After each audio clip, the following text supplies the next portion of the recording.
নিত্যপণ্যের দাম এখন আকাশচুম্বী। এ নিয়ে বিস্তারিত জানাতে বগুড়া থেকে যুক্ত হচ্ছেন সহকর্মী সঞ্জু রায়।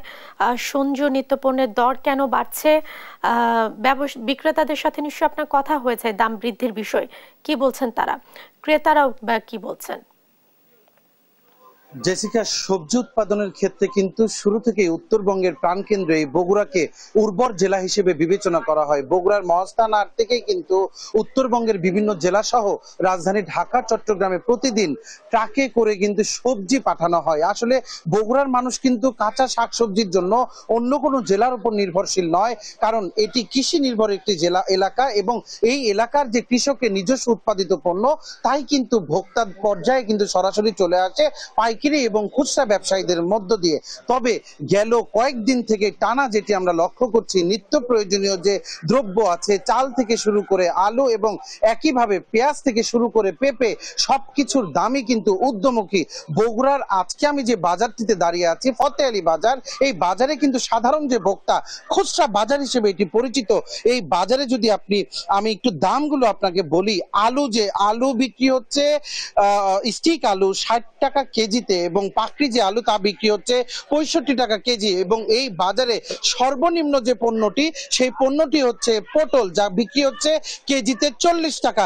ইতিমধ্যেই কিন্তু সেঞ্চুরি করেছে করলা এবং বেগুন, বিক্রি হচ্ছে 140 টাকা কেজিতে এবং কাঁচামরিচের দাম কিন্তু অপরিবর্তিত রয়েছে, বিক্রি হচ্ছে 200 টাকা কেজি। একই রকম যদি আপনাকে বলি, শসা 80 টাকা করে কেজি। একটা সময় যে পেঁপে 5 টাকা 10 টাকা দিয়েও কিন্তু মানুষ অনেক সময় কিনতে চাইতো না, এই বাজারে সেই পেঁপের দামও ঠেকেছে 50 টাকা কেজিতে। এবং চালের বাজার কিন্তু গেল কয়েকদিন থেকেই টানা উত্থান পতন চলছে। মধ্যবিত্ত থেকে শুরু করে নিম্নবিত্তদের যে চাল, মোটা চাল থেকে শুরু করে চিকন চাল, প্রতিটি চালের কেজিতে বেড়েছে 4 থেকে 6 টাকা করে। 60 থেকে 72 টাকার মাঝে কিন্তু সাধারণ ভোক্তাদের ন্যূনতম যে খাওয়ার যে প্রধান যে উপকরণ চাল, সেই চাল কিন্তু এখন কিনে খেতে হচ্ছে। 1 কেজি চালের দামে কিন্তু খেতে হচ্ছে 1 কেজি আলু। আমরা একটু সরাসরি কথা বলবো কয়েকজন ক্রেতার সাথে যে আসলে এই ঊর্ধ্বমুখী বাজারে তাদের বর্তমান পরিস্থিতি কি। আপনি কি একটু জানাবেন যে আপনি কি বাজার করতে এসেছেন আর দাম দর কেমন দেখছেন? আমি আমার স্ত্রীর কথা মতো তরকারি বাজার করতে আসছিলাম।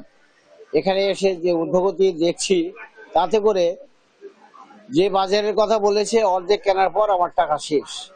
আমি এখন বাড়ি চলে যাচ্ছি। আমাদের বাজারের যে অবস্থা, আমাদের পকেটের যে অবস্থা, আমরা সংকুলন করতে পারছি না, কিভাবে চলবো এই ভাবনা নিয়েই আমাদের সবাই কাটছে এখন। এ ব্যাপারে আমার আর বেশি কিছু বলার নেই। আমরা মধ্যবিত্ত, আমাদের যদি অবস্থা হয়, যারা খেটে খাওয়া মানুষ, দিন করে দিন খায়, তাদের যে কি অবস্থা এটা আমরা উপলব্ধি করতে পারি। ধন্যবাদ আপনাকে। জেসিকা, আমরা কথা বলবো আরো একজন ক্রেতার সাথে যে বাজারে দাম দর কেমন দেখছেন। আসলে খেটে খাওয়া মানুষদের আপনাদের আসলে এই বেতন দিয়ে কিভাবে এই প্রতিবন্ধকতাকে আপনারা উপেক্ষা করছেন? আসলে বিষয়টা হয়েছে কি, এক সময় আমরা গত 2-3 বছর আগেও মোটামুটি যে বাজারের মূল্য ছিল, নিত্যপণ্যের যে মূল্য ছিল, সেখানে দেখা যাচ্ছে যে আমরা 500 টাকা নিয়ে আসলে 50-100 টাকা আমরা রিটার্ন করে নিয়ে যেতে পারতাম। কিন্তু আমাদের যে বাৎসরিক বেতন বাড়ছে 500 টাকা, এখন আমাদের সাপ্তাহিক বাজারের খরচই বেড়ে গেছে 500 টাকা। মানে একদম নাভিশ্বাস অবস্থা, নুন আনতে পান্তা ফুরাই অবস্থা চলতেছে আমাদের। যে এই যে বাজার মূল্য যদি এভাবে থেকে যায়, আমরা আসলে দেখা যাচ্ছে যে ঋণগ্রস্ত হয়ে পড়তেছি। প্রতিনিয়ত আমরা যে স্যালারি পাচ্ছি, স্যালারি উঠানোর আগেই আমাদের মাসের 20 তারিখ 21 তারিখের দিকেই সব টাকা পয়সা শেষ হয়ে যাচ্ছে। আমরা কারোর কাছে হাত পাচ্ছি আবার নতুন করে চলার জন্য, আবার স্যালারি তুলে, মানে সার্বিক একটা অসুবিধার মধ্যে দিয়ে দিন পার করছি আমরা। আসলে জেসিকা, ক্রেতারা যখন এই কথা বলছে জিনিসপত্রের দাম কেন এত ঊর্ধ্বমুখী, উত্তর জানার চেষ্টা করব। একটু বিক্রেতার সাথে কথা বলবো যে আসলে কি সবজির আমদানি কম, নাকি ক্ষেত থেকে শুরু করে কৃষক থেকে শুরু করে বিপণন পর্যন্ত যে চেইনটা আছে, এই চেইনে এখন মনিটরিং এর দাবি তারা করছেন, নাকি আসলে কোথায় সংস্কারের প্রয়োজন? কেন দাম বাড়ছে? এই বাজার স্থিতিশীল হবে কবে? বাজার যে কবে স্থিতিশীল হবে, এখন আপনার মালের আমদানি কম, মালের আমদানি আগের মতো নাই। এই যে কিছুদিন আগে বর্ষা হলো, বর্ষা হওয়াতে মালের আমদানি একদম কমে গেছে, তারপরে থেকে দাম বেশি। দাম বেশি হওয়াতে আমাদেরও বিক্রি কম হচ্ছে। যে মালটা আগে 20 কেজি বেচতাম, সেটা এখন 10 কেজিও বিক্রি করতে পারছি না। আমাদেরও খুব কষ্ট হয়ে গেছে চলা আর কি। এত দাম বেশি হলে চলা যায় না।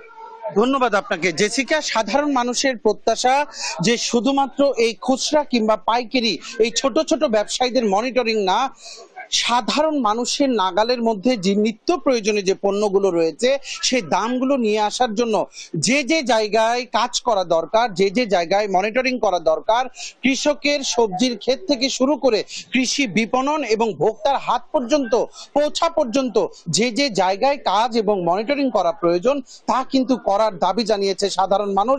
তাদের একটি দাবি, তাদের যে আয় সে আয়ের সাথে সামঞ্জস্য রেখে তারা যেন তাদের পরিবারের মুখে দুটো ভাত তুলে দিতে পারে, তারা যেন পরিবারের চাহিদাটুকু মেটাতে পারে, এমনটাই প্রত্যাশা তাদের। জেসিকা, বগুড়ার বাজার থেকে নিত্য প্রয়োজনীয় দাম দর নিয়ে আমার কাছে আজকে এটি ছিল সর্বশেষ।